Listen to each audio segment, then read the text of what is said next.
All right, today we're taking a journey into a hidden world, a kind of secret commonwealth of beings that people once believed inhabited the very fabric of our reality. We're going to explore the people of the elements. So let's start with the big question. What if all those tales you heard as a kid about tiny people in the woods or beautiful spirits living in the water, what if they weren't just folklore? What if they were actually attempts to describe a world that exists right alongside our own, just out of sight? I mean, our culture is absolutely filled with these figures. You've got Shakespeare's mischievous Puck, or those mysterious bowlers that Rip Van Winkle runs into. For a lot of people throughout history, these weren't just fun characters in a story, they were considered a very, very real part of the natural world.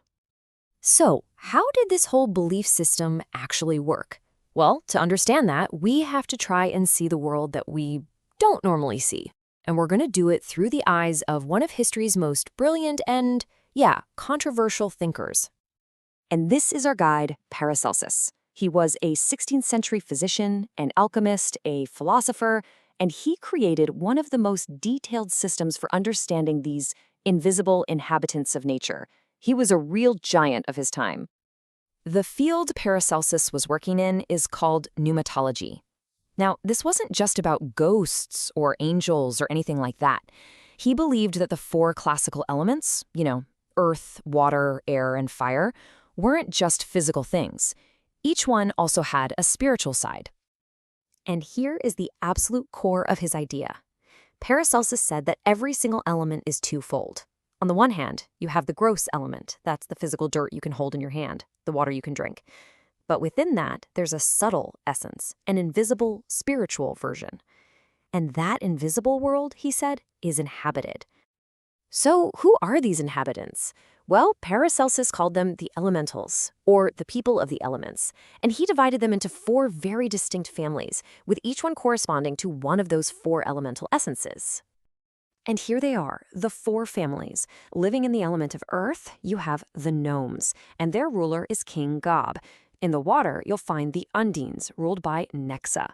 For fire, you've got the salamanders, under their ruler, Janan. And way up in the air, the sylphs, led by Peralda. So let's get to know them a little better. We're going to start on the ground and in the water with the two elemental families that are probably the most familiar to us. First up, the gnomes. These are the spirits of the Earth's ethereal body. And this is a huge category. It includes everything from dwarves and pygmies to elves and brownies. They're the guardians of all the minerals and hidden treasures living deep down inside the Earth. And get this, their king's name is Gob, which is where we get the word goblin. Pretty cool, right? Their temperament is described as melancholy, and that's not just random. It connects directly to the old theory of the four humors, where the earth element was linked to a more somber, thoughtful disposition. This quote from a 17th century writer named Abbé de Villars really captures how people thought about this. He wasn't being poetic or metaphorical. He was describing a world he truly believed was just teeming with these little treasure-guarding beings right beneath our feet. Next up, let's talk about the undines, the spirits of the water. So these are your nymphs, your nereides, and of course your mermaids.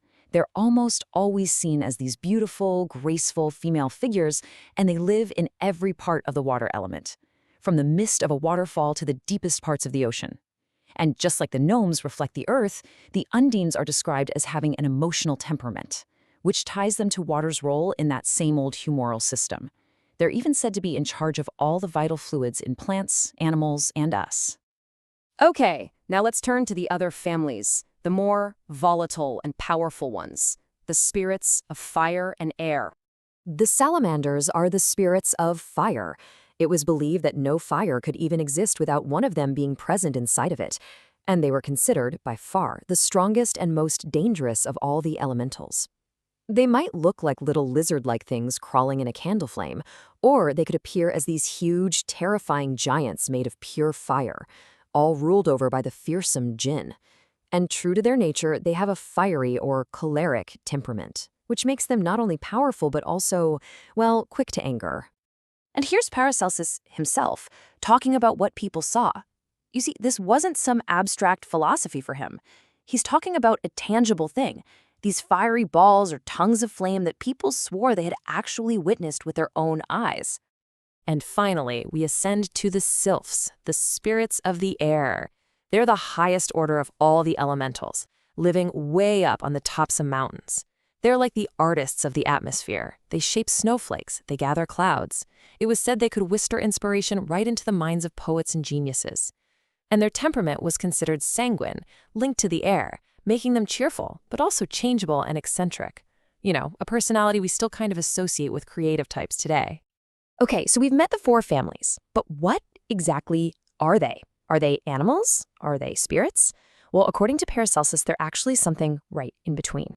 Paracelsus called the stuff their bodies are made of transubstantial flesh. Now, the best way to think about this is like mixing colors, right?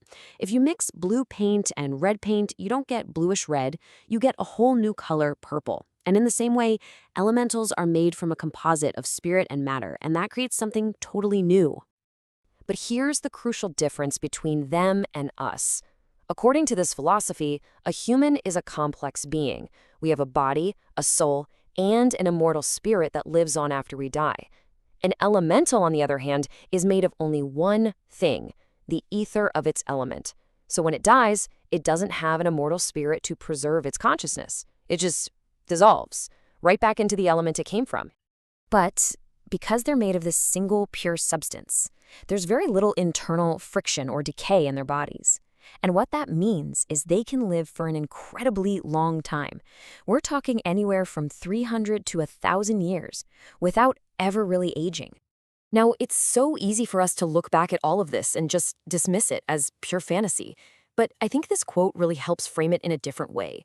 This worldview wasn't about being unscientific. It was about seeing the world as alive, as intelligent, and as personal.